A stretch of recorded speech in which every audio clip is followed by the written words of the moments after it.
Ya, nah Bapak Ibu, kemarin saya sempat bincang-bincang dengan Coach Bram. Buat teman-teman, kita akan kumpulkan tulisan gitu ya. Setiap teman-teman kan ada sekitar 12 atau 15 orang ya. Menulis, ini menulis, kami kemarin diskusi menulis tentang kisah unikku setiap hari gitu ya. Ada setiap hari. Jadi nanti kita akan bukukan menjadi seperti bunga rampai, kira-kira seperti itu. Ya, nanti saya juga akan menulis satu topik ya, 1 sampai 2 halaman A4 ya, kurang lebih seperti itu. Mau lebih boleh, gitu. Jadi satu topik, kemudian nanti kita kumpulkan, nanti ada pengantarnya Coach Bram dan saya catatan, kita kumpulkan jadi sebuah buku bunga rampai. Jadi kalau 15 kali 2 lembar ya lumayan lah. Itu. Nah, saya berharap nanti pada pertemuan ketiga kita sudah kumpulkan semua. Ya. Nah, kita mau lanjut poin yang kemarin bahwa saya sudah... Maaf Pak. Ya. Enggak, lebih tegasnya kan itu diketik lalu berapa spasi, ada aturannya gitu. Pakai spasi berapa dan berapa lembar kita lihat. Ya, boleh A4 spasi 1,5. A4 1,5 ya, baik. Ponnya standar aja 12. Ya, 1 lembar Pak ya, sehari 1 lembar ya. Ya, ini satu topik kisah sehari-hari Pak, yang menarik, yang unik. Nanti Pak Yurison menulis, Pak Yustus menulis, Pak Uji menulis, ya karena menulis masing-masing punya satu tulisan. Gitu. Oh, hanya satu tulisan ya? Ya, satu topik ya Pak ya. Gitu. Satu topik selama seminggu gitu maksudnya Pak? Berturut-turut 7 hari? Tulisan aja. 1 sampai 2 halaman A4 gitu Pak. Oh, baik. Satu saja atau 1 kali 7 hari? Satu saja, kita kumpulkan masing-masing punya satu. Ya, baik. Jadi nanti ada kurang lebih 15 lah, 15 tulisan kan di dalam. Jadi jelas ya, gitu. Nanti saya share di grup untuk keterangannya lebih lanjut. Gitu. Kemarin saya sudah coba bikin covernya ini seperti ini. Ya, covernya nanti saya bantu layout, kemudian ya mungkin ini baru draft ya, gitu. Nanti kita revisi lagi kalau ada masukan-masukan. Jadi our unique everyday story. Jadi ini kisah unik setiap hari dari kita, masing-masing kita. Ya minimal 1. Kalau mau tulis 2 juga boleh, 3 juga boleh. Bagus. Nah, kembali ke poin kita, yaitu kemarin saya mengajarkan tentang 3 hal. Yang pertama itu berkaitan dengan landasan teori, kemudian membuat kerangka dan finalisasi naskah. Nah, hari ini saya akan mengajarkan tentang membuat kerangka, nanti akan dilengkapi oleh Coach Bram. Membuat kerangka buku. Nah, poin kemarin masih ingat Bapak Ibu? Bagian 1, landasan teori yang saya ajarkan adalah kita harus punya positioning. Positioning kita itu mau nulis, mau jadi penulis bagian apa? Anak-anak, orang dewasa, remaja, gitu ya. Nanti dipertajam lagi, gitu ya. Kalau anak-anak bagian apa? Kalau khusus konsumsinya orang dewasa, kira-kira apa misalnya gitu ya? Atau umum atau spesifik menjadi teologi dan macam-macam. Mau cerita, mau narasi, mau ragam tulisannya jenisnya how to, nah itu nanti di breakdown di situ. Ya. Kemudian dipertajam terus, konsisten, maka kita akan memiliki branding. Nanti gitu ya. Lalu kalau sudah punya branding, kita bisa melakukan depresiasi atau pengembangan. Lalu kemarin saya ajarkan bagian yang kedua itu adalah ATM, amati, tiru, dan modifikasi. Lalu 4M, menyediakan waktu, lalu mengasah otak supaya lancar menulis, jadi tulis apa saja, lalu baca kilat, dan terakhir komitmen 1 hari 1 lembar A4. Nah, hari ini kita mau belajar membuat kerangka sebuah buku. Nah, biasanya itu terbagi menjadi 3, itu pendahuluan, terdiri dari pengantar, tujuan dan manfaat buku, lalu ada strukturnya, ya. Kemudian bagian utama itu ada bab 1, bab 2, bab 3. Nanti bab 1-nya misalnya berisi apa dan seterusnya. Lalu penutup itu ada kesimpulan, ada rekomendasi, ada daftar pustaka, ada lampiran, ada tentang penulis, ada mungkin ada tambahan, ada glosarium, ya, dan sebagainya. Kita akan bahas satu persatu ini secara detail. Nanti kalau ada yang kurang jelas boleh langsung tanya, ya. Bagian pertama yaitu pendahuluan. Jadi kalau kita ingin membuat buku, ini bagian kedua pendahuluan, ini bisa ada kata pengantar. Kalau Anda punya kenalan-kenalan orang-orang misalnya yang punya masa cukup punya branding, ya. Misalnya Bapak Ibu mau nulis buku, Coach Bram diminta untuk menuliskan sekapur sirih misalnya, atau endorsement misalnya, itu akan memberikan nilai tambah juga kepada yang kita tulis, ya. Karena di kata pengantar itu nanti selain ada endorsement, ada sekapur sirih, ada lagi biasanya apa itu, ya, teman-teman tokoh-tokoh lain yang memberikan pengantar. Bukan kata pengantar, tapi seperti sekapur sirih lah kira-kira gitu, ya. Nah, kemudian di dalam pengantar ini biasanya penulisnya yang buat, ya. Jadi penulisnya yang buat itu menggambarkan gambaran umum tentang topik buku yang ditulis. Jadi waktu Anda memberikan kata pengantar di buku itu, Anda sudah memberikan gambaran umum, ya. Jadi Anda sedang menulis apa misalnya. Kemudian tujuan penulisan bukunya itu apa, ya, dan manfaat buku. Nah, kemudian ini juga di dalam pengantar itu, ini Anda memperkenalkan diri, ya, pengenalan penulis dan latar belakang. Saya biasanya kalau menulis sebuah buku misalnya tentang creative teaching gitu, nah saya gambarkan tujuannya ini adalah digunakan untuk guru kelompok usia kelas sekolah minggu, balita atau batita atau kelas madya. Topik bukunya misalnya mengajar kreatif menggunakan bahan daur ulang, ya. Tujuannya apa? Tujuannya menggunakan alat peraga ini anak-anak lebih mudah memahami firman Tuhan misalnya.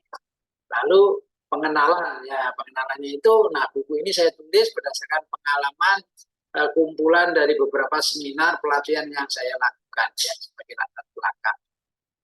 Kemudian tujuan dan manfaat buku, ya, ini Anda bisa tulis juga di pendahuluan itu spesifik penulisan bukunya misalnya gitu, ya, dan manfaat apa yang diharapkan, ya, itu nanti biasanya ada hal ini di berikutnya, ya.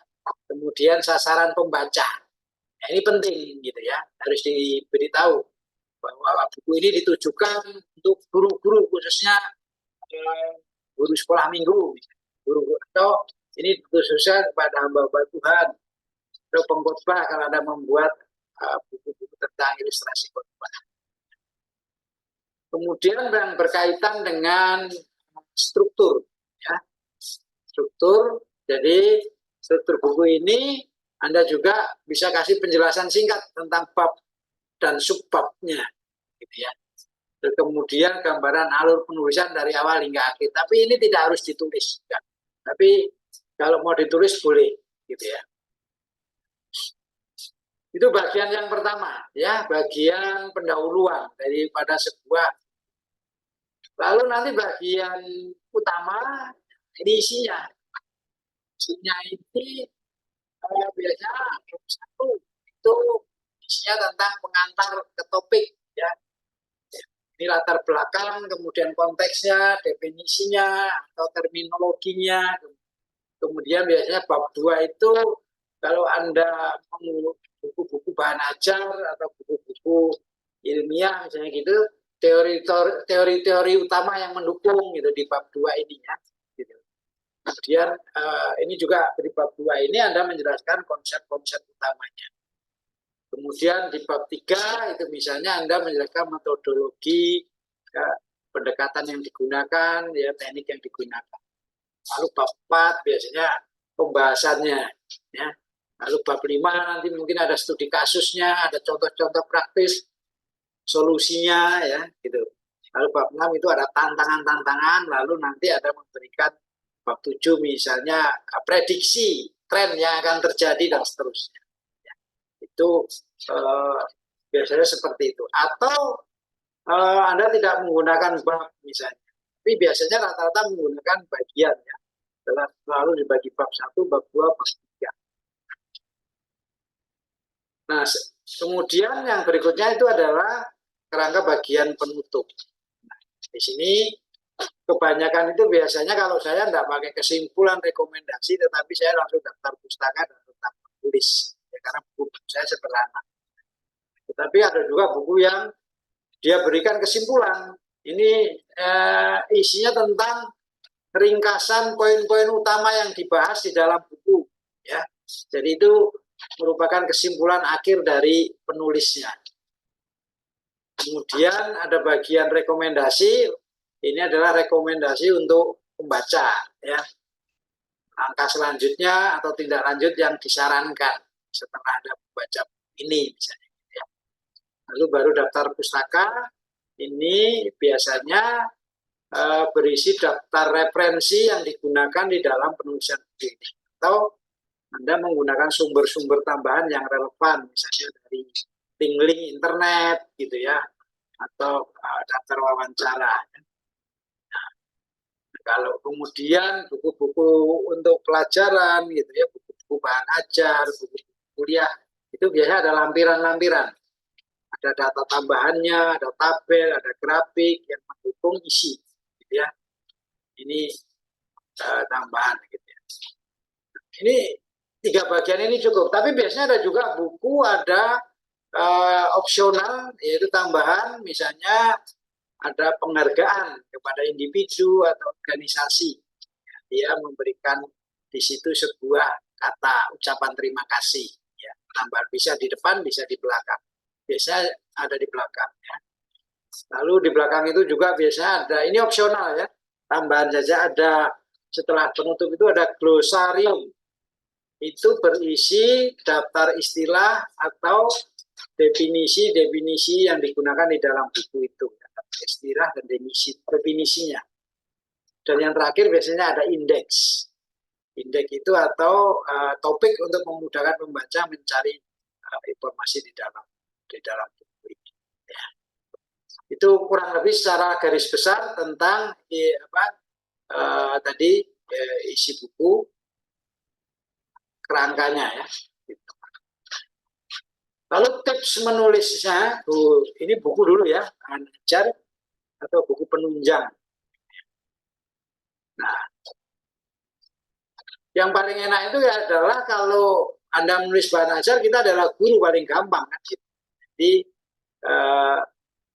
menulis apa yang kita kerjakan sehari-hari, apa yang sudah kita ketahui itu lebih mudah.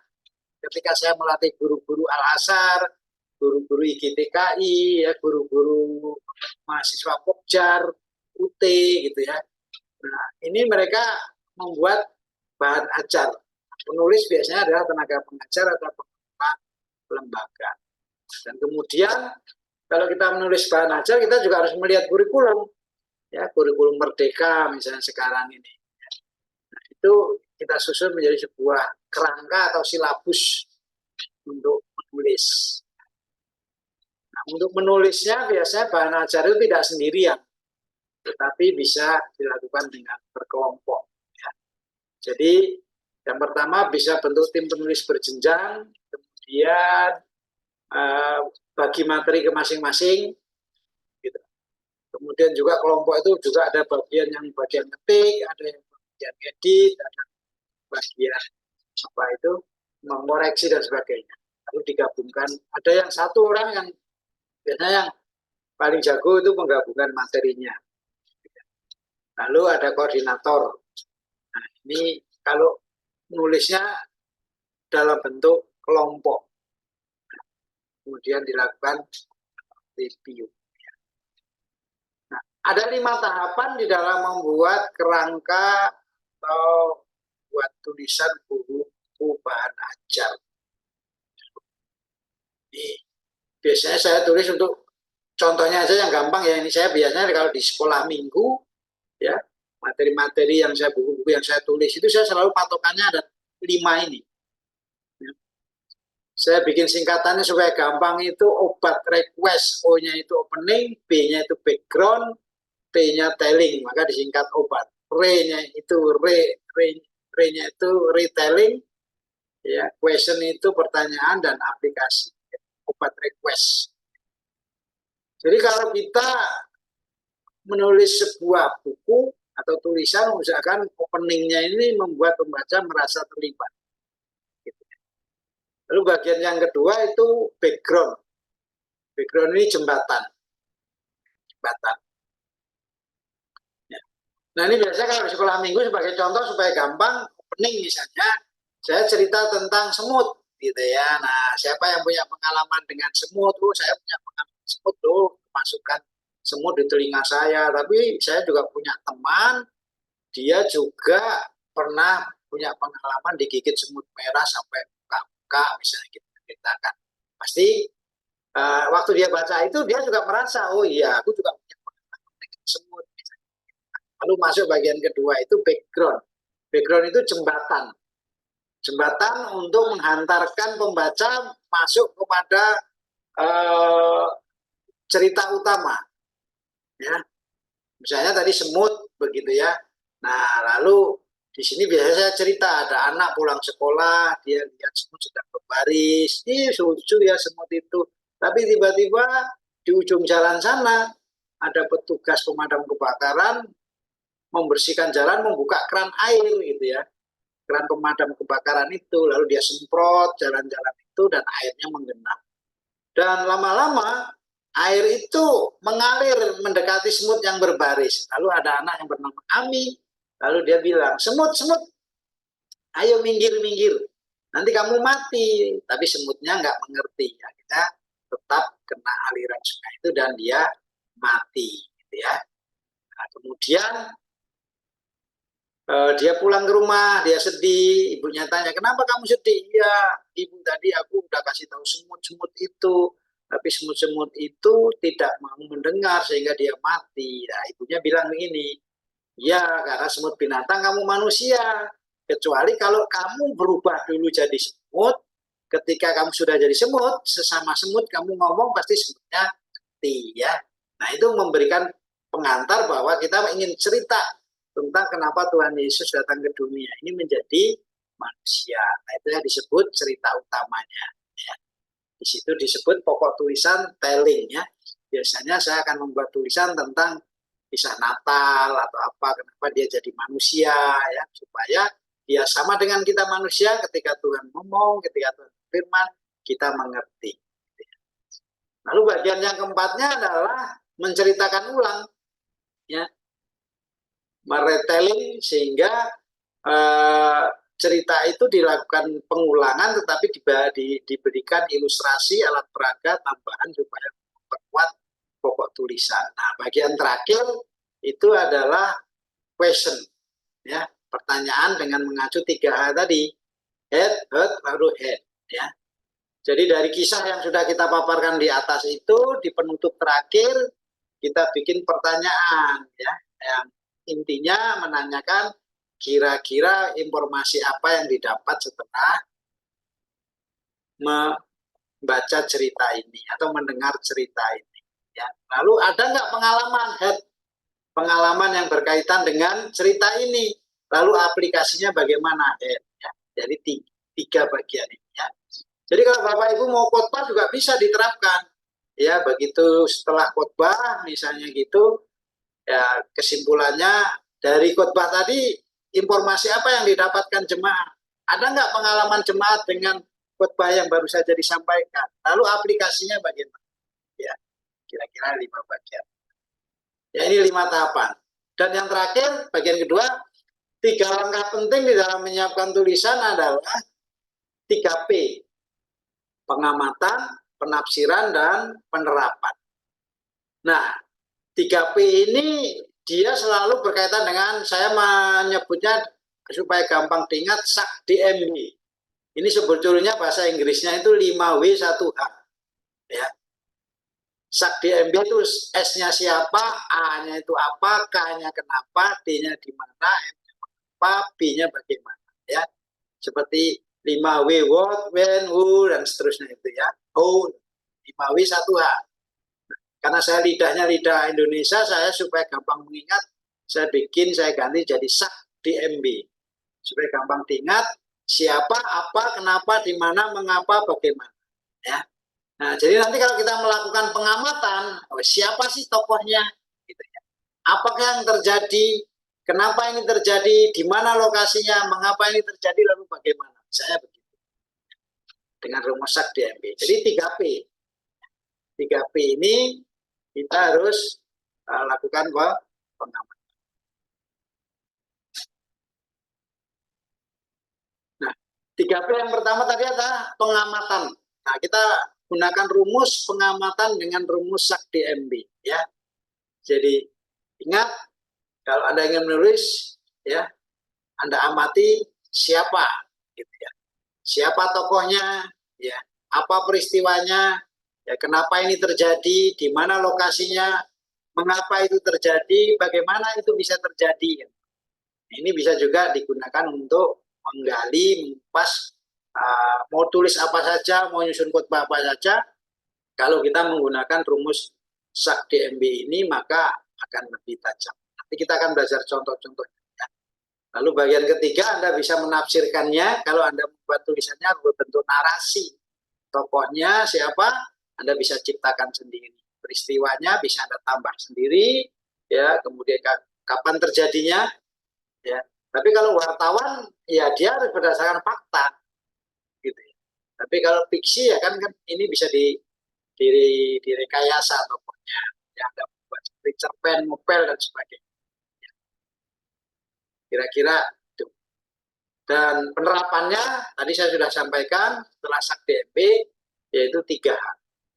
Informasi apa yang didapat, lalu pengalaman apa yang sama dengan cerita yang disampaikan, lalu solusinya, aplikasinya apa, kira-kira itu. Nah, sampai di sini ada pertanyaan, silakan kalau ada yang mau ditanyakan.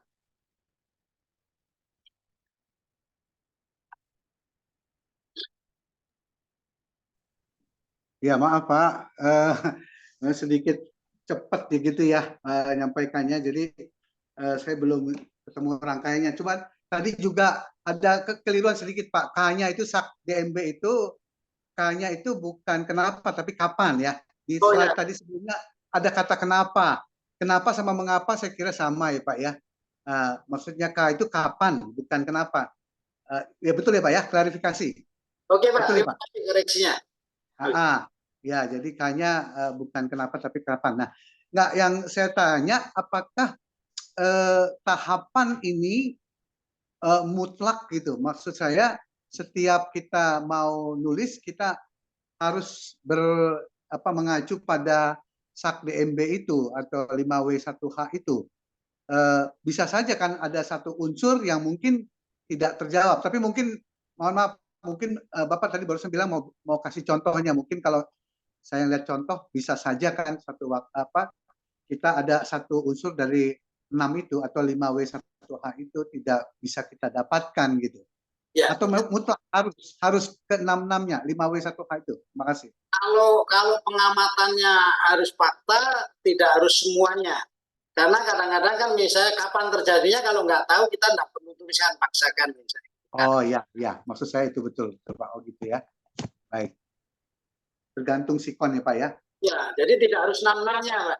Kalau bisa namanya lebih bagus, tapi misalnya kejadiannya kita kan nggak tahu. Misalnya kita mau menafsirkan ini kapan sih kejadiannya gitu ya.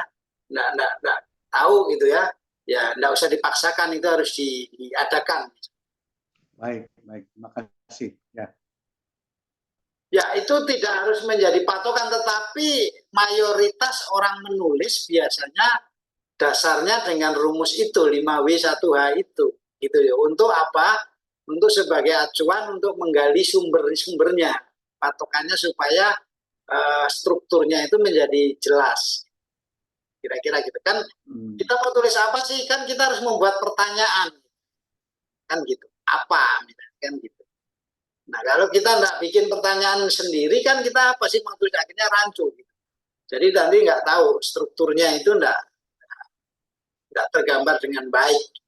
Kira-kira gitu. Sebenarnya ada banyak ya. Ada selain 5W1H, saya juga mengajarkan tadi dengan rumus tadi.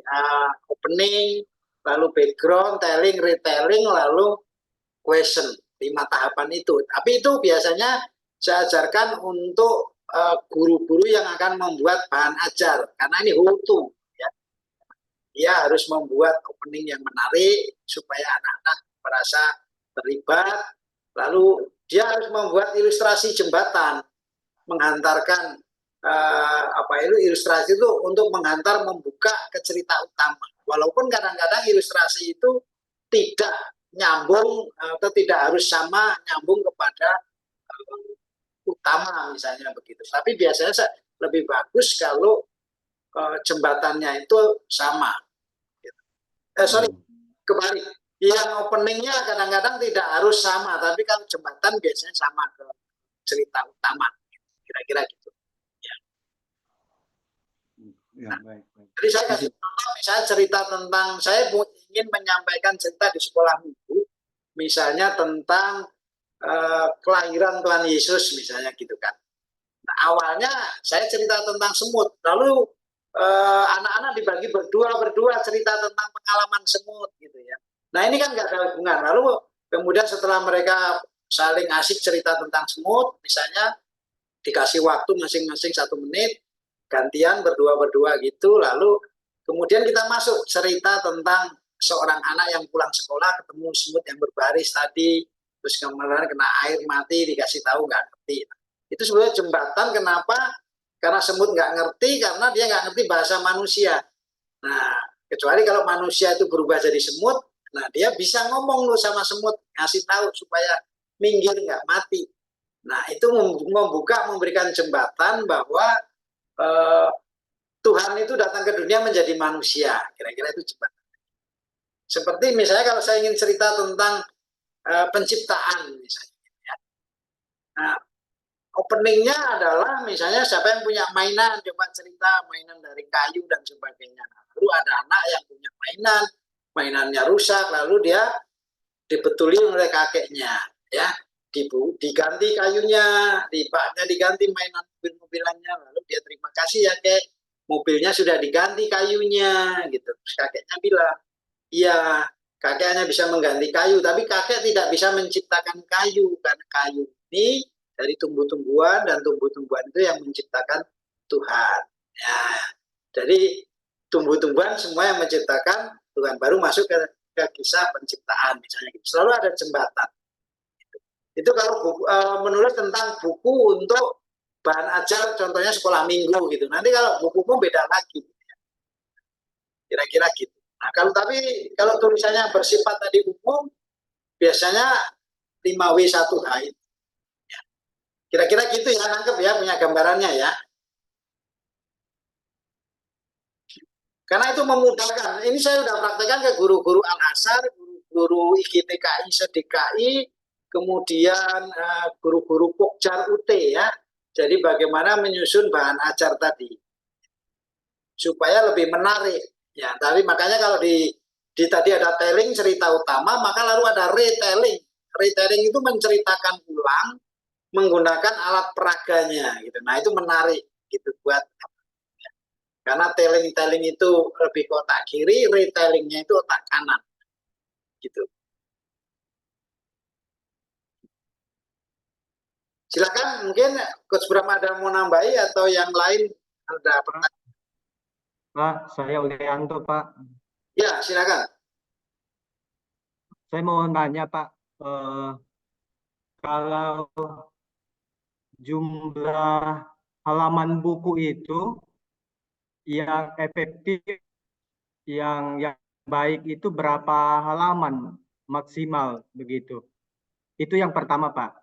Dan yang kedua, bagaimana kita memilih judul buku itu supaya menarik dan sesuai dengan isi bukunya, Pak? Itu pertanyaan saya, Pak.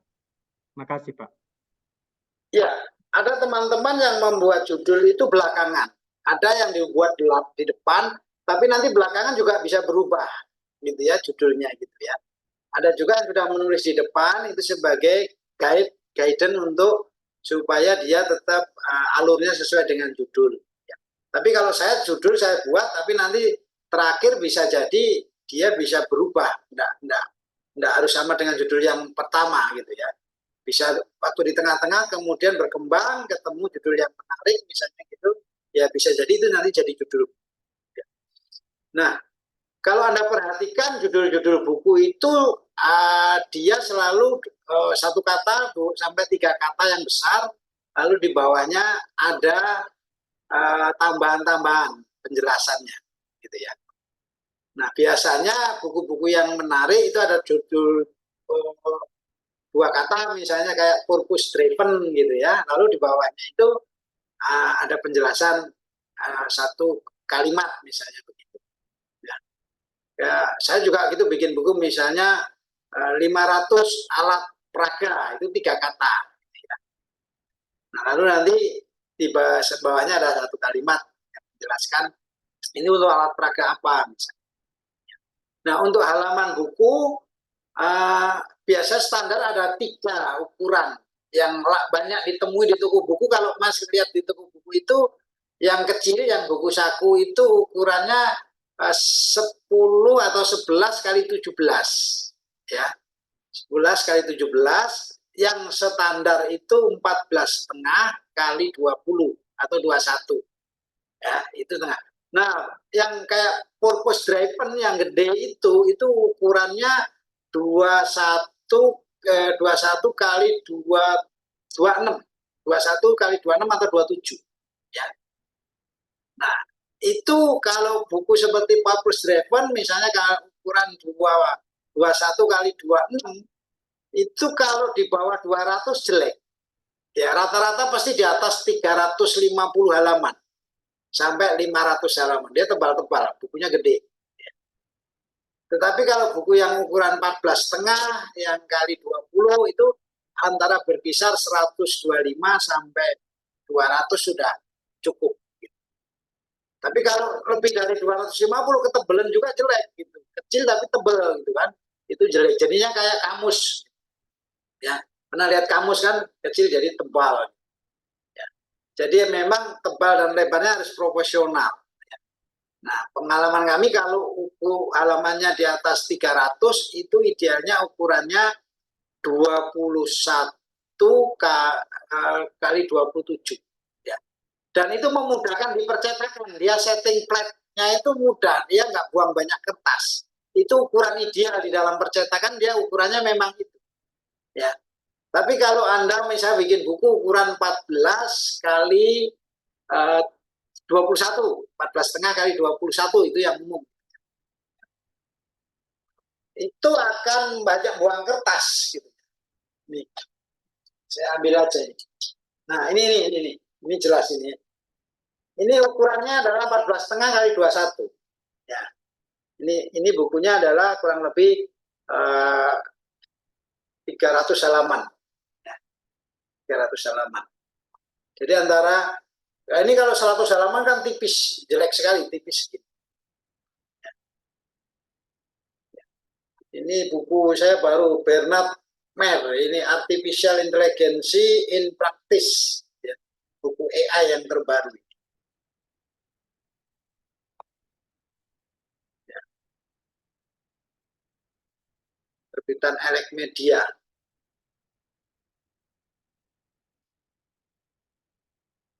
Kelihatan ya?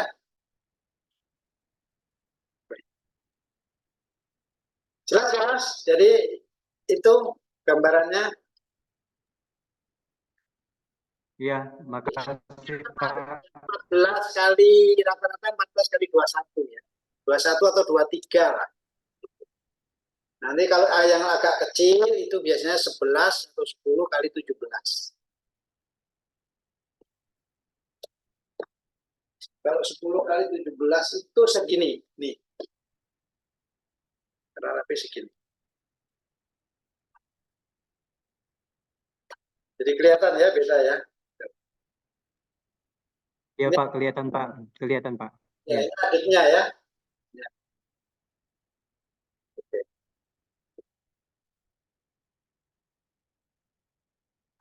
Silakan, ada lagi yang mau ditanyakan?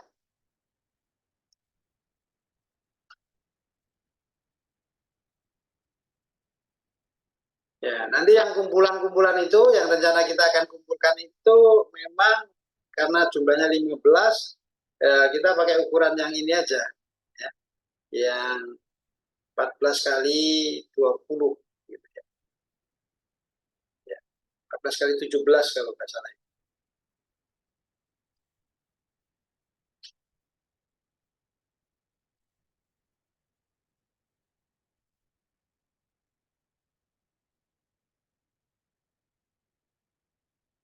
Silakan, ada yang mau ditanyakan lagi berkaitan dengan tadi.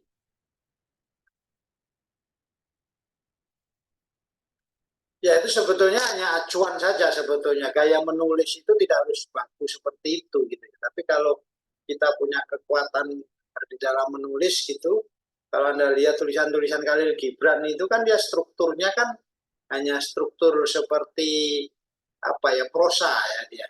Tulisnya seperti prosa saja. Gitu. Dia kumpul-kumpul jadi satu buku kan.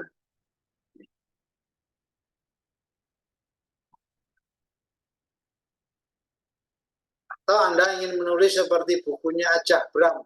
Ya. Ada yang tahu buku Ajah Bram itu yang dia ahli fisika Inggris tetapi kemudian dia jadi biksu lalu dia menulis buku-bukunya sudah diterjemahkan di Gramedia itu tentang cacing misalnya gitu ya. Itu. Ya seri cacingnya itu sampai 3 jilid itu. Itu cuma judulnya saya lupa pokoknya dia ada cacing gitu ya. Itu kumpulan-kumpulan misalnya tentang cerita bunga di halaman tetangga. Dia menceritakan apa? Misalnya ketika kita punya tetangga jahat, dia kasih lempar kotoran-kotoran. Nah, kotorannya kita kumpulkan, kemudian kita gunakan pupuk untuk menanam bunga dan akhirnya bunga itu tumbuh mekar, subur, mengeluarkan harum yang baik dan tetangga itu akhirnya menjadi senang dan dia akhirnya menjadi baik. Itu kan tulisan-tulisan yang sederhana tetapi menarik. Itu hanya kumpulan-kumpulan.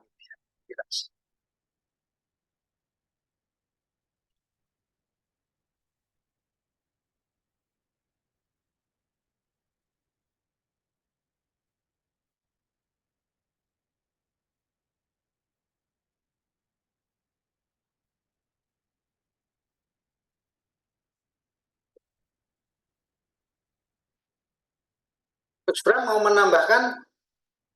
Ya,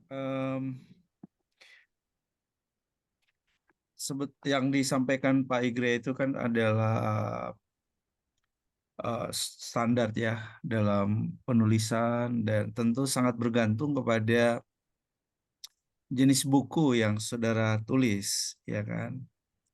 Kalau buku-buku cerita, ya buku cerita dongeng misalnya ya tidak terlalu penting tadi 5W1H ya, itu karangan bebas gitu kan. Ya, tapi kalau lebih ke tulisan-tulisan jurnalistik, Pak, Ibu, atau dokumenter, sejarah, ya, fakta, maka 5WH itu biasanya jadi standar penulisannya. Kalau tulisan-tulisan berita, gitu ya. Jadi tergantung. Kemudian juga, ya, kalau perkembangan ke sininya, ada beberapa penulis yang nabrak aturan standar baku penulisan ya. Jadi yang ditulis lebih kepada apa yang dia pikirkan atau percakapan pembicaraan yang dijadikan tulisan begitu ya. Tapi sebetulnya intinya adalah menulis buku itu adalah kita mencoba untuk menyampaikan sesuatu kepada orang lain, tapi dalam bentuk tulisan, ya kan? Nah, jadi sederhana itu sebetulnya. Yang lebih penting adalah saya sedang mau nyampaikan pesan apa dulu. Nah, itu ada hubungannya dengan judul tadi, Pak Olianto, ya kan? Yang kedua, judul jangan sampai tidak menggambarkan secara keseluruhan isi daripada buku. Ya, ini kan terjadi di banyak judul YouTube ya. Judulnya apa, ya kontennya apa. Banyak yang nggak cocok, betul nggak? Ya kan. Jadi jangan seperti itu ya. Eh, karena sekali kita seperti itu, kesan pembaca tuh kita lagi bohongin mereka. Kita hanya pingin mereka membeli buku kita, tetapi kita tidak mau mereka membaca buku kita. Kenapa? Sebab ketika mereka membaca buku kita nggak cocok dengan yang judulnya atau nggak ada hubungannya dengan judul, dia pikir kita lagi membohongi dia. Dia lalu nggak membaca. Itu jadi sedapat mungkin judul menggambarkan pesan utama atau pesan kunci yang kita mau sampaikan, atau gambaran umum dari semua yang menjadi konten dari buku kita. Jadi pertama jelas dulu apa pesan yang kita mau sampaikan kepada orang lain melalui tulisan ya. Nah, manfaat apa yang mereka bisa dapatkan dari buku ini gitu. Apakah manfaat sekedar inspirasi, motivasi, terhibur, atau dapat keterampilan baru atau paradigma. Nah, ini mesti jelas dulu di dalam maksud kita menulis buku kita ya, supaya kita juga nulisnya semangat karena kita tahu bahwa apa yang saya tulis ini ada manfaatnya buat orang lain gitu kan. Kemudian judul juga karena terus terang pembaca Indonesia ini pembaca yang melihat cover terlebih dahulu ya. Berarti judul dan layout cover atau gambar cover ini juga mempengaruhi. Apakah dia akan membeli dan membaca itu juga dilihat dari cover. Kalau orang di peradaban maju seperti Eropa dan Amerika, mereka bilang don't judge by see the cover, atau jangan menghakimi atau ya hanya sekedar menilai karena melihat cover ya. Memang orang pembaca-pembaca cerdas seperti orang-orang dalam peradaban negara-negara yang maju, mereka lebih mementingkan konten ya. Sehingga kalau kita lihat buku-buku di sana itu terus terang kalau saya baca aja udah pusing.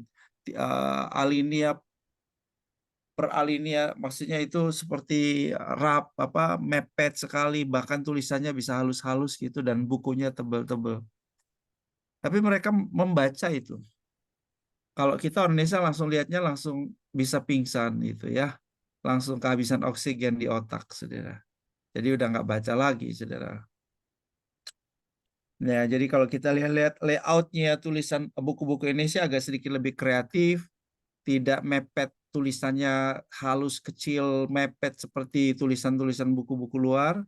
Ya ada spasi-spasi, ada huruf besar, huruf kecil, bahkan ada disertai dengan animasi gambar-gambar sedikit begitu, permainan font. Ya, itu pembaca Indonesia suka yang seperti itu ya. Nah, jadi kalau judulnya ya paling tidak tidak jangan tidak membohongi atau tidak mencoba untuk keluar dari konten ya, konten utamanya, tapi juga judul sebaiknya memang langsung menarik perhatian orang ya. Kalau nggak menarik perhatian orang ya, misalnya kalau judul buku khusus kalau buku-buku akademis menurut saudara yang cocok bagi orang untuk bisa membelinya apa? Apakah dibuat semacam ya tulisan motivasi atau tulisan yang baku seperti misalnya bahan ajar kreatif mengajar misalnya. Ya. Oke, itu mungkin lebih langsung dia nangkap. Oh ya, ini buku tutorial yang saya perlukan. Ya. Dibanding dengan misalnya tulisannya begini. Mengajar itu tidak sulit kok. Nah, kira-kira 2 judul ini mana yang kira-kira lebih tepat? Kalau saudara sasarannya adalah bermaksud supaya yang di buku itu adalah guru-guru ini dapat mengajar dengan cara yang tepat, efektif, kreatif. Lebih tepat judul yang pertama, sebutan saya di judul pertama atau judul yang kedua? Silakan diberi tanggapan.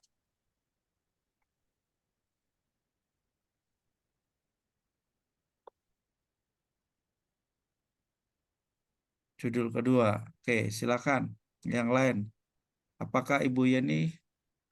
Ya, coba Ibu Yeni kasih tanggapan. Kenapa judul kedua?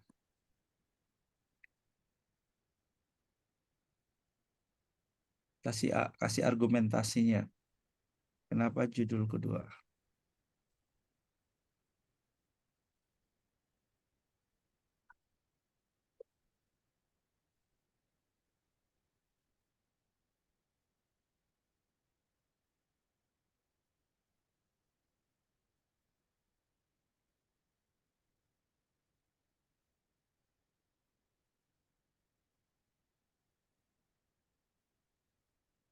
Oke, silakan itu pendapat Ibu Yeni. Silakan yang lain.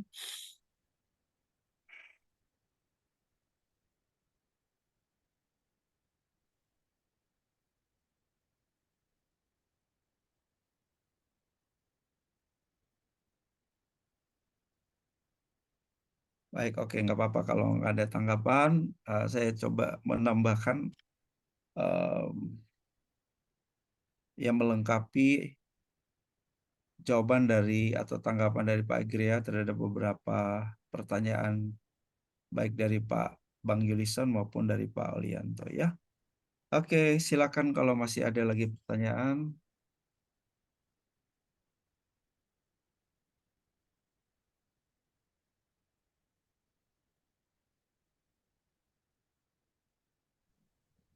Saya malah balik tanya, maaf Pak Giri ya. Ya. Ya saya memang sama sekali belum punya pengalaman. Tapi apakah memang bisa judul itu belakangan? Bukankah judul itu dulu yang mendrive kita untuk menulis kayak tadi ada pendahuluan, bagian utama, penutup. Bukannya yang mendrive itu judul? Atau kalau kita menulis baru belakangan judul, saya nggak tahu kok bisa seperti itu gitu ya. Yang seperti Coach bilang tadi ya, pilihan itu saya kira juga memang harus ditentukan dari awal. Bagi saya sih begitu. Mungkin pengalaman Coach Bram dan Pak Ria, jadi kita pernahkah membuat judul belakangan terakhir baru, kan dari judul lah memang betul, don't judge the book from its cover, tapi from judge the book dari judul saya kira perlu kan begitu. Ini yang saya minta, oh ini judul ini, seperti umpamanya saya pernah baca satu judul gitu ya, soal jangan ambil bagian dalam kegelapan. Saya pikir apa ini kan menarik. Ya memang akhirnya dia mengarah ke Efesus 5 ayat 11. Sebenarnya itu juga yang ada dalam pikiran saya. Apa sih dijabarkan di situ. Nah tapi mohon penjelasan aja kalau bisa judul dibuat terakhir belakangan. Terima kasih. Ya, ini Pak, tergantung kembali kepada jenis tulisannya gitu ya. Beberapa teman saya misalnya yang khusus spesifikasi menulis buku tentang biografi gitu, itu rata-rata dia judulnya belakangan gitu, karena nanti di biografi itu yang dia ganti kan yang dia gali adalah biasanya pendahuluan, lalu kehidupan awal, kemudian perjalanan karir dan pelayanan, kemudian ada pelayanan kehidupan pribadi, kemudian penutup dan sebagainya. Dari data-data dia kumpulkan, wawancara dan sebagainya, itu tidak dipandu dengan judul, Pak, tapi dipandu dengan apa tadi, tujuan penulisan biografi, misalnya latar belakang keluarga, misalnya periode waktu pelayanan atau karir dan sebagainya, masa studi, ya, perjalanan pekerjaan dan seterusnya, itu bisa dikumpulkan. Baru biasanya dia menemukan judul. Nah, judulnya belakangan dia belum dia tentukan. Rata-rata sih kalau nulis biografi judulnya kebanyakan di belakang. Gitu. Tapi kalau bahan ajar misalnya, biasanya kalau saya sudah tentukan judulnya, tetapi nanti biasanya judul itu tidak fix, bisa berubah, revisi, tapi inti substansinya tetap sama. Misalnya. Oh, baik. Jadi tergantung tulisannya ya. Iya, gitu. Iya, ya sebetulnya bukan judul yang mendrive, Pak. Harusnya yang mendrive adalah pesan apa yang saya mau sampaikan. Betul. Itu kuncinya. Jadi judul nanti bisa berubah-ubah dalam arti bahwa, oh ya ini kayaknya kurang, setelah nulis kayaknya kurang tepat nih kalau judul ini. Kemudian yang kedua, kita udah dapat gambaran besar. Itu udah punya gambaran besar sehingga itu yang mendrive kita untuk mengisi kisi-kisinya. Jadi tadi menurut saya udah cukup jelas apa yang disampaikan Pak Igri. Saya tambahin aja. Mungkin begini, untuk tambahan saya biasanya Bapak Ibu mungkin pernah mengenal atau membaca bukunya Tony Buzan itu yang namanya mind map, memetakan pikiran gitu ya. Itu sangat menolong gitu ya. Mind map itu kan dia diciptakan Tony Buzan lahir dari Charles Darwin ketika dia membuat turunan-turunan dari apa itu perubahan-perubahan itu kan, gitu. Nah, saya coba contoh tadi searching di mana di Google, ini contoh-contoh mind map. Nah, ini akan menolong kalau kita menulis, kita bisa memetakan dalam bentuk-bentuk mind map. Nanti Bapak Ibu bisa lihat di sini. Gitu ya. Misalnya saya contohnya tentang kesehatan, poin-poin kesehatan itu apa sih misalnya. Jadi di sini saya ada lihat tentang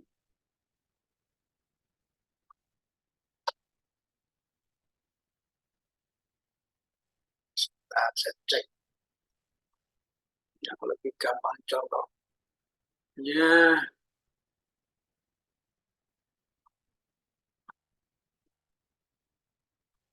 Atau misalnya mind map mau buat pernikahan gitu ya, biasanya dia tulis nanti cabangnya ada gedung, undangan, ada cabang lain panitia dan seterusnya.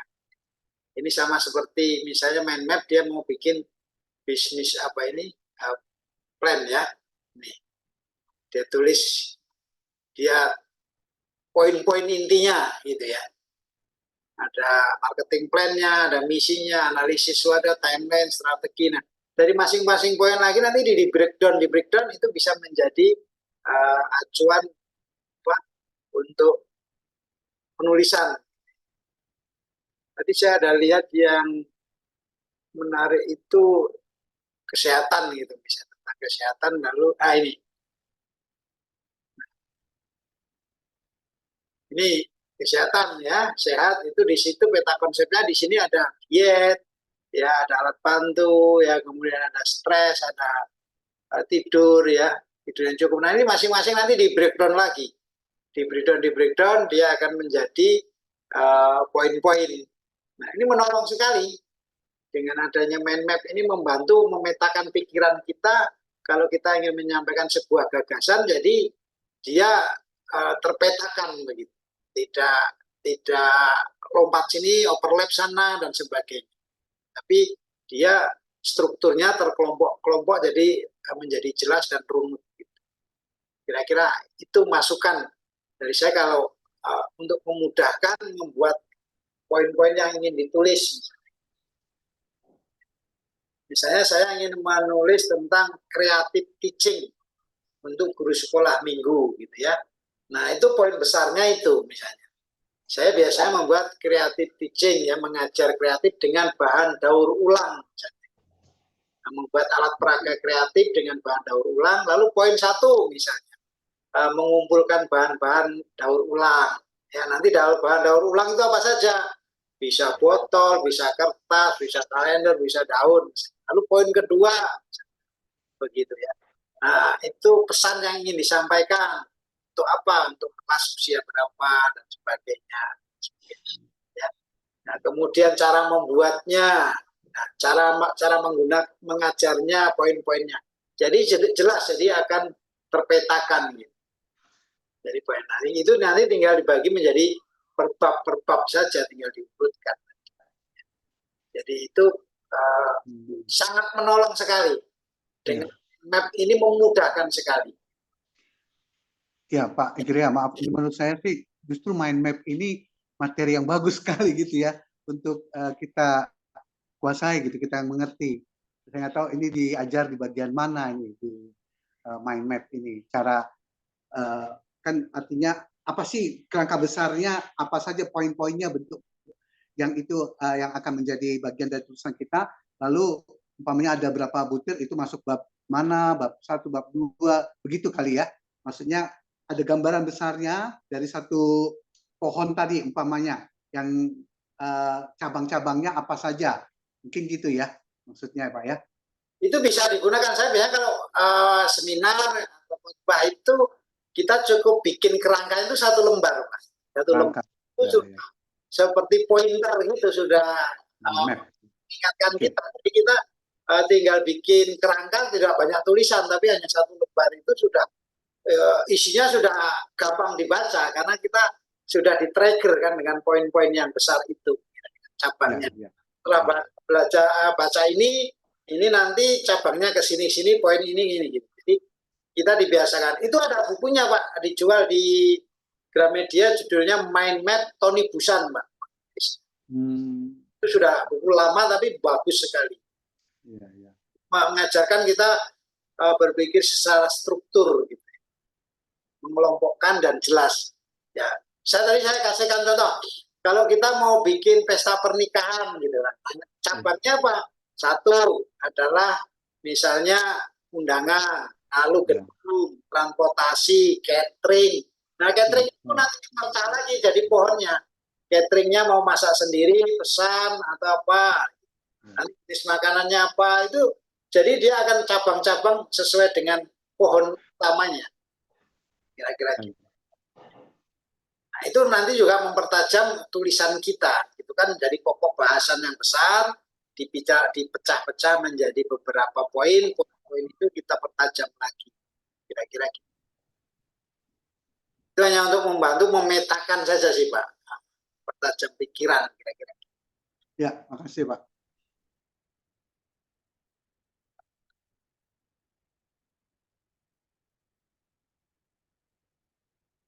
Atau saya kasih contoh begini, saya kasih coba Bapak Ibu, saya kasih sebuah soal, ya, buatkan mind map tentang apa nih, misalnya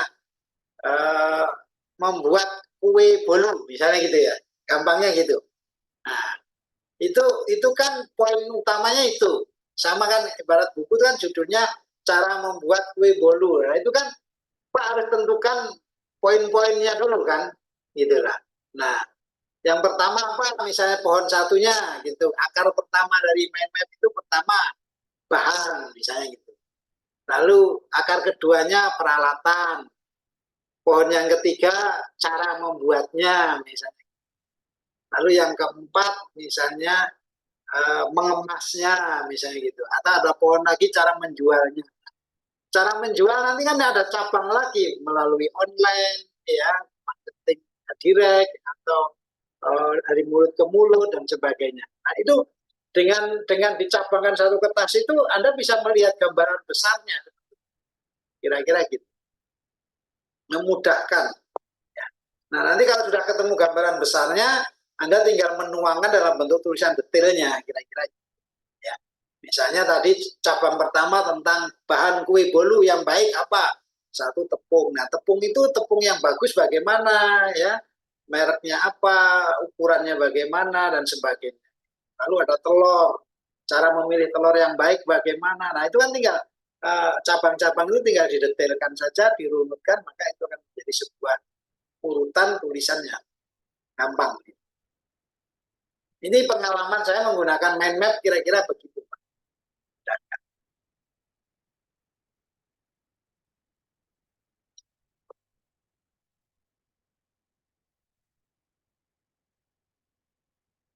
Ya, silakan ada yang mau tanya atau menambahkan lagi.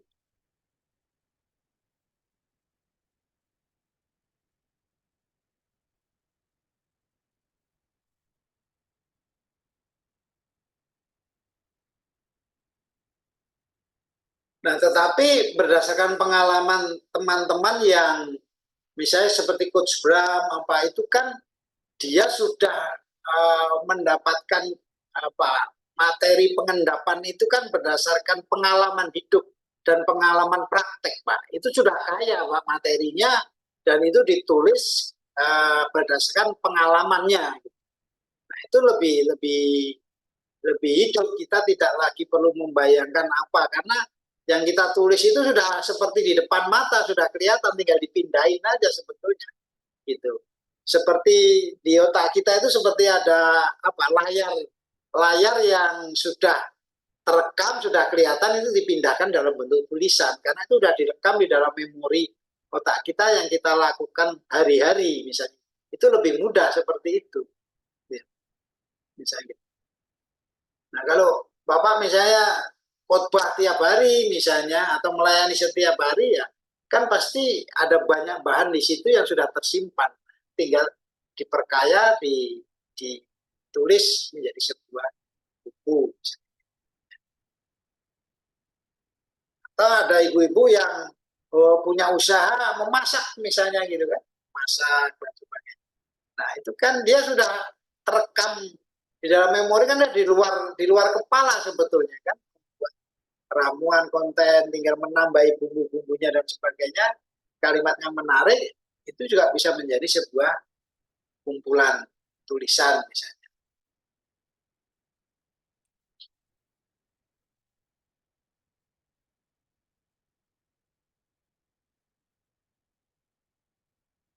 Oke, jelas? Atau ada yang masih mau ditanyakan?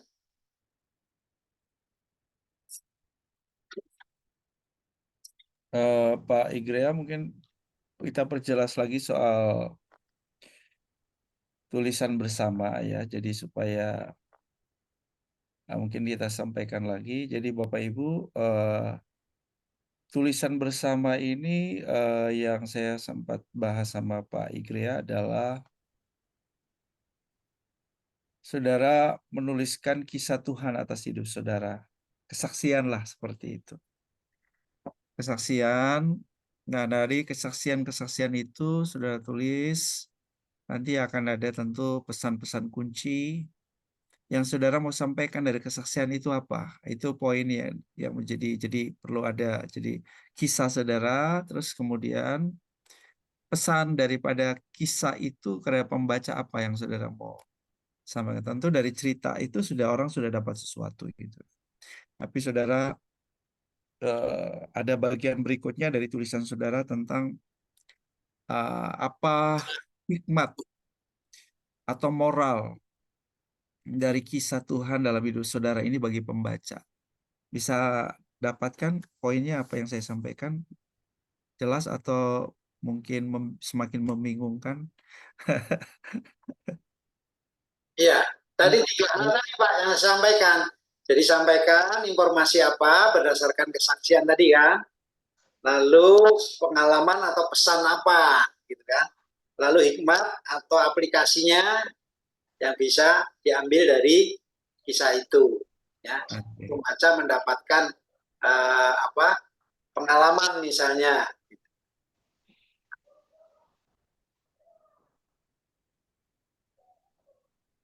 Jadi 3 hal tadi informasi yang disampaikan berdasarkan kesaksian Bapak Ibu ya, bisa saudara. Lalu kemudian di dalam kesaksian itu ya ada pesan, ya, pesan kuncinya apa. supaya orang ketika membaca itu dia mendapatkan, oh ternyata saya juga punya pengalaman yang mirip-mirip, misalnya yang sama.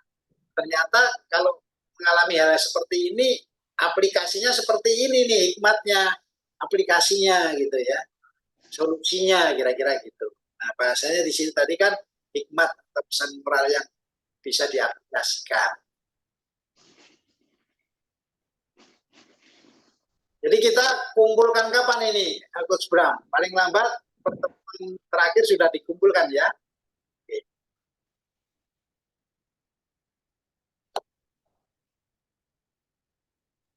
Pertemuan terakhir kan besok Rabu, Pak. Nggak keburu kayaknya.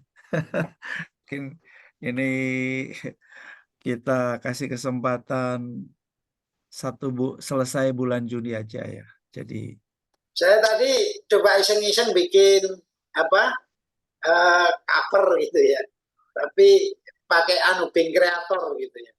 Jadi diberikan cover seperti ini, tapi menurut saya belum pas. Nah besok kita coba bikin beberapa alternatif. Gitu ya. Nah, sekarang kan ada AI itu menolong, bisa buatkan cover buku dan judul-judul yang menarik. Misalnya. Pak, sekali lagi ya, nanti tulisan yang bisa dibilang PR kita itu nanti ya mungkin nggak jadi di akhir hari Rabu nanti, tapi kapanpun itu isinya kita usahakan bagi 3 gitu ya, tetap ya, belajar, bikin pendahuluan, utama dan penutup, begitu ya Pak ya.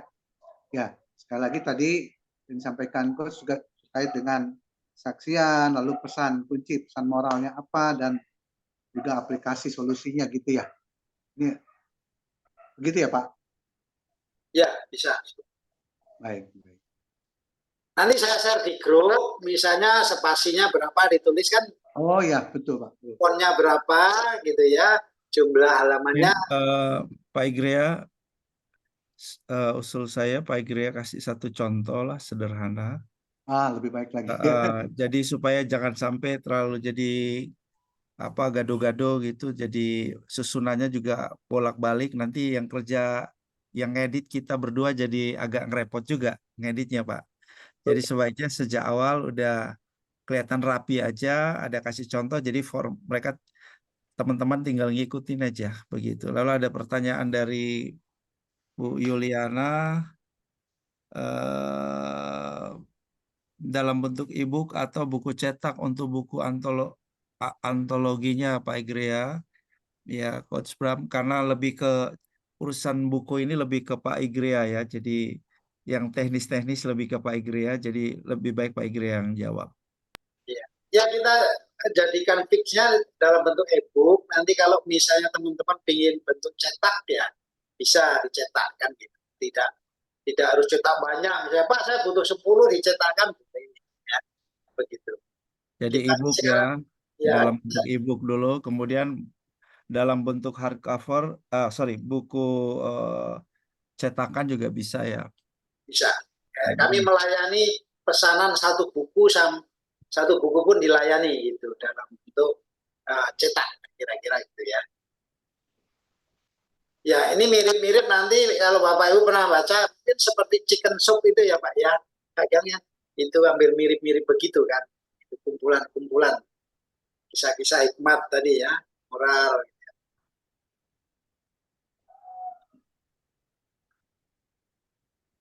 Oke, nanti saya kasih contoh, kita share di grup, kemudian fontnya berapa, misalnya gitu ya, 12 spasi 1,5 atau 2, misalnya.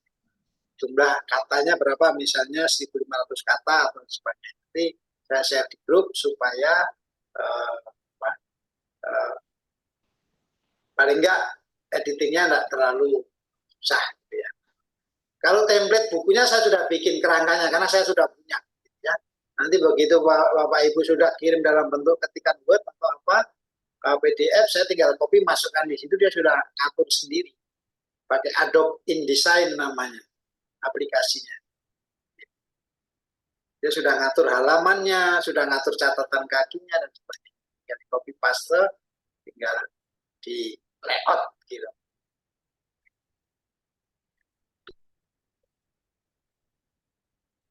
Ya, Mungkin saya kasih contoh beberapa judul buku yang sudah saya layout yang terakhir ya. Ini misalnya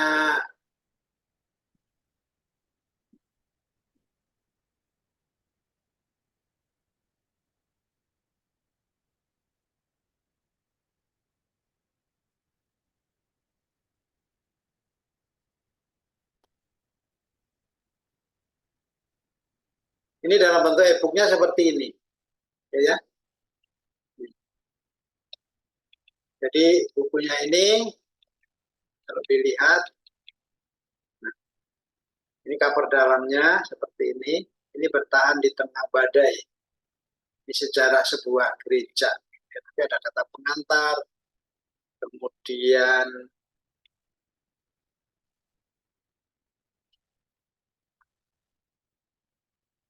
kata pengantar, kemudian di sini juga ada sekapuk siri, lalu ada testimoni ya dari beberapa pendeta.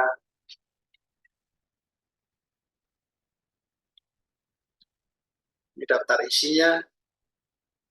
Ini saya layout pakai Adobe InDesign ya. Ini bab 1 misalnya periode awal sejarah pelayanan misi. Dan seterusnya.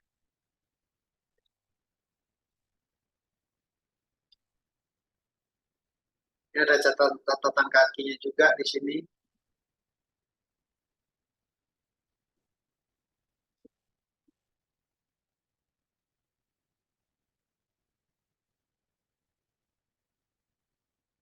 Kemudian ini covernya sudah saya siapkan.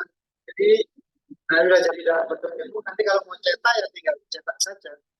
Atau Bapak Ibu tinggal minta ininya tinggal cetak di luar pun bisa, tinggal bawa percetakan digital, kasih covernya ini lalu cetak sudah jadi.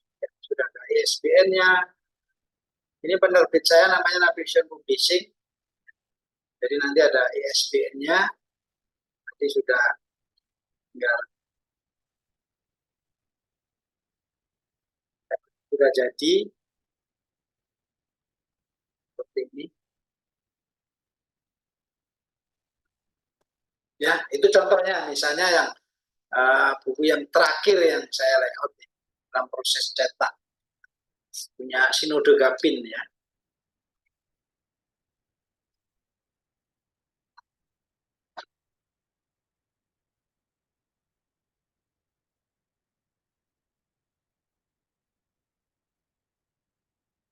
Ya, nanti judulnya yang pas apa ya, Coach Bram, kemarin itu?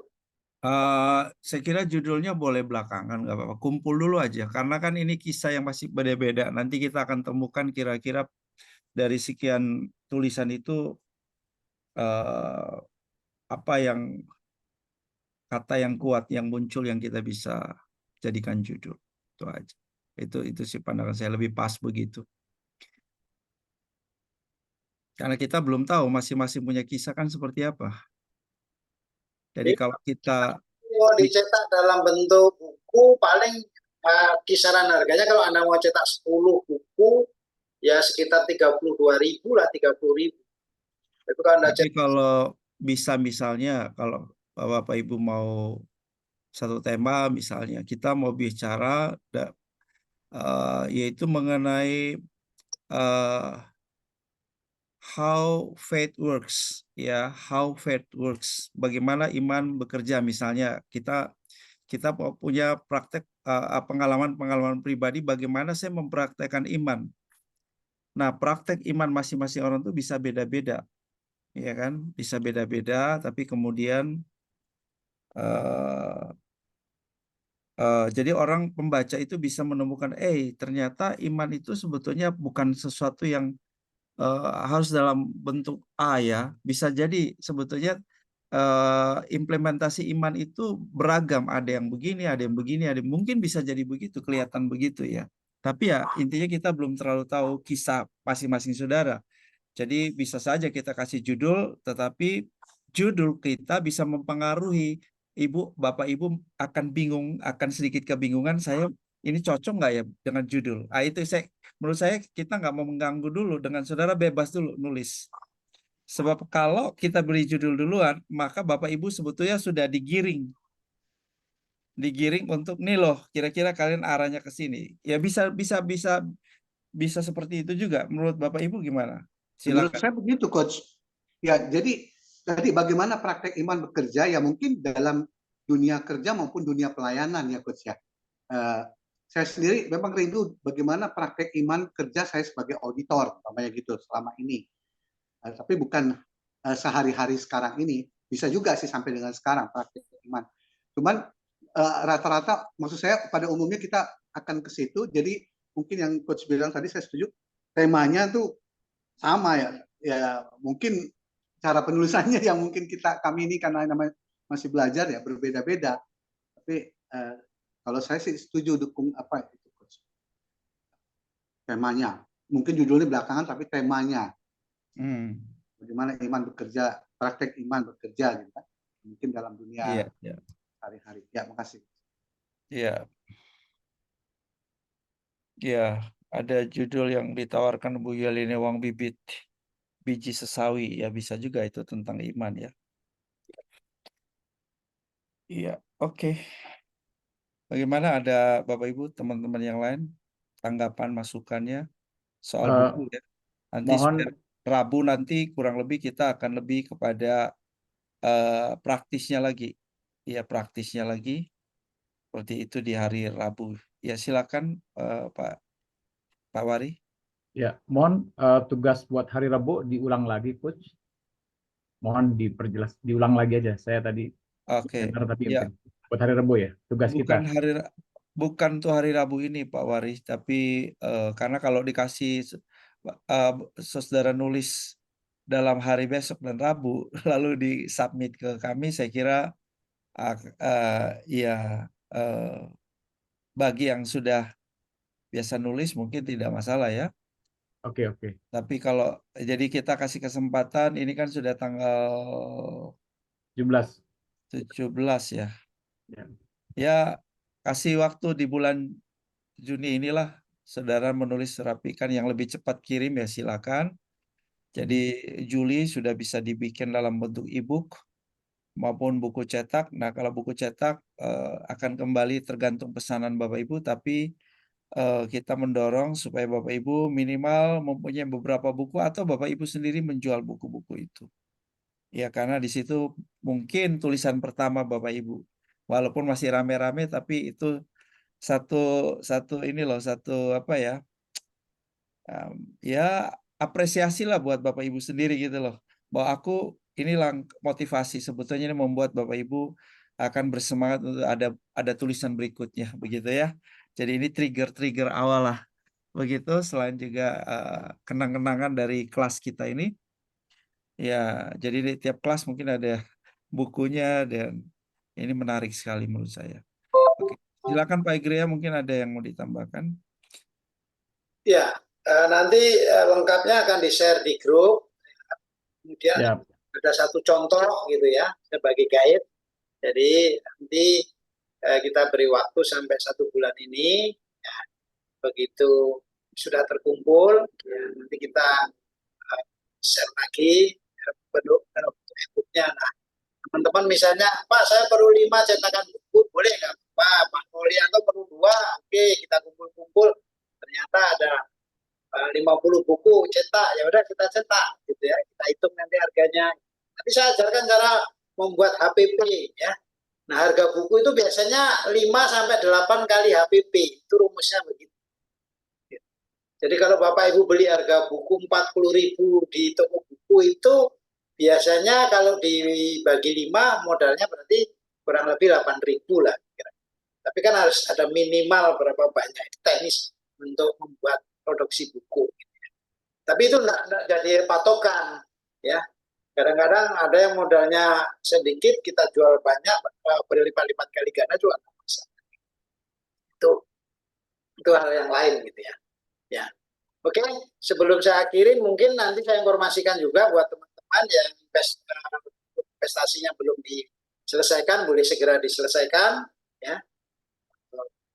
Kemudian yang berkaitan dengan tadi tugas menulis ya, kesaksian masing-masing kisah saudara, ada pesan kuncinya apa, lalu hikmatnya apa, nanti akan diberikan contoh dan guide-nya. Ya. Kira-kira itu jelas. Nanti kita akan ketemu lagi tanggal 19 di jam yang sama. Ya. Di sana akan. Saya berharap begitu Anda lulus dari sini, banyak orang ikut pelatihan menulis tapi akhirnya nggak jadi bukunya. Minimal Anda punya satu, ini loh hasil menulis saya. Anda bisa, ya nanti kita tanda tangan, ikut Bram tanda tangan, kita bisa bagikan misalnya. Itu menjadi trigger supaya Anda bisa menulis lagi di kesempatan yang lain. Ya, kira-kira gitu. Nanti di depan kan Coach Bram bisa kasih kata pengantarnya, ya. Itu kan, wah itu udah branding untuk bakal mau dijual atau dibagikan, itu udah mau berikan nilai plus. Nanti kita juga kasih tahu bahwa ini adalah brainstorming kumpulan dari teman-teman yang ikut pelatihan. Kita juga senang sebagai ikut, ternyata teman-teman juga bisa menghasilkan tulisan, gitu ya. Nah sekarang ini kita baru belajar menulis. Ya belajar menulis itu belum menulis ya. Kalau sudah menulis ya artinya menghasilkan tulisan, maka baru disebut penulis. Gitu ya. Cukup? Ya, jadi referensinya bisa seperti buku Chicken Soup, ya, of the Soul, ya, seperti itu. Dan menurut saya saudara nggak perlu batasi halamannya. Silakan saja tulis satu kisah saudara, kalau mau 3 halaman, 4 halaman, 5 halaman, no problem. Ya, karena itu namanya ini juga proses melatih. Nanti saya sama Pak Igrea bantu merapikan atau edit seperti itu. Mungkin ya saudara terlalu ulang, mungkin pembaca capek juga. Ini udah terlalu banyak pengulangan. Ya, mungkin jadi kita jadi membuatnya lebih ringkas. Tapi intinya adalah tuangkan saja dulu.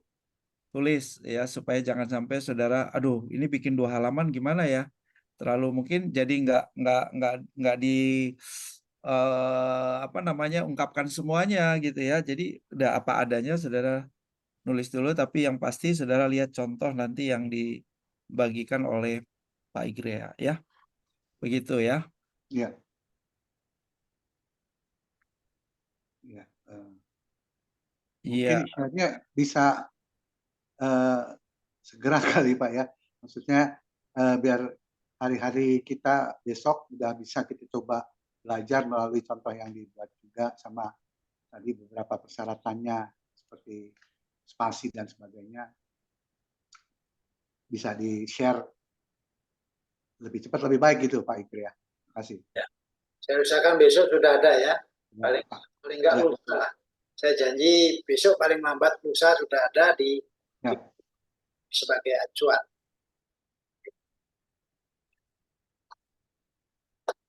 Ya, mungkin cukup ya, Coach Bram dan teman-teman yang lain, Bapak-Bapak, Ibu semuanya.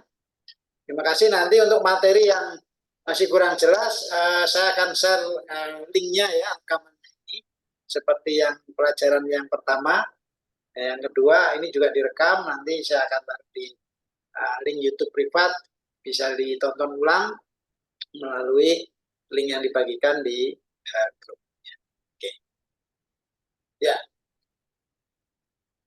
Oke, mungkin Pak Yunisa bisa tutup doa untuk kegiatan kita hari ini. Baik, ya. Mari Ibu Bapak Saudara kekasih, kita akhiri pelajaran kedua kita. Kita berjumpa di hari Rabu, lusa. Kita akhiri dengan dalam doa. Segala puji syukur kami kepada Allah yang hidup. Bapa, kami bersyukur Engkaulah penulis hidup kami. Kalau kami boleh belajar menulis melalui ilmu yang diajarkan, dibagikan oleh kedua hamba-Mu, baik Coach Bram maupun Pak Igrea, kami percaya ini tidak akan pernah sia-sia. Tuhan menolong kami bukan semata-mata untuk mencari ketenaran atau hal-hal duniawi lainnya. Tapi biarlah itu boleh memuliakan nama Tuhan. Engkau mampukan kami menyerap semua pengajaran dan menerapkannya juga, termasuk dalam penugasan ataupun rencana kami membuat buku awal bersama kami, Tuhan, yang Engkau mampukan kami. Terima kasih Bapak. Kami ucap syukur buat Pak Gria yang sudah memberikan materi, demikian juga Coach Bram hari ini. Berkati mereka dan juga berkati kami semua, berapapun jumlah kami. Kami percaya Tuhan menolong kami juga malam ini boleh beristirahat dengan baik dan tidur dengan nyenyak nyaman, bangun pagi nanti dengan tubuh sehat segar. Pertemukan kami kembali di hari Rabu lusa dalam damai sejahtera dan sukacita yang dari Tuhan. Terima kasih Bapa, segala puji hormat kemuliaan bagi namamu. Tempat maha tinggi dalam namamu Tuhan Yesus kami berdoa mengucap syukur. Glory haleluya. Amin. Amin. Terima kasih. Selamat malam. Terima kasih. Selamat malam semuanya. God Pak Gria, bless. selamat malam semuanya Bapak Ibu. Terima Terima kasih Bapak. Bapak semua. Selamat malam.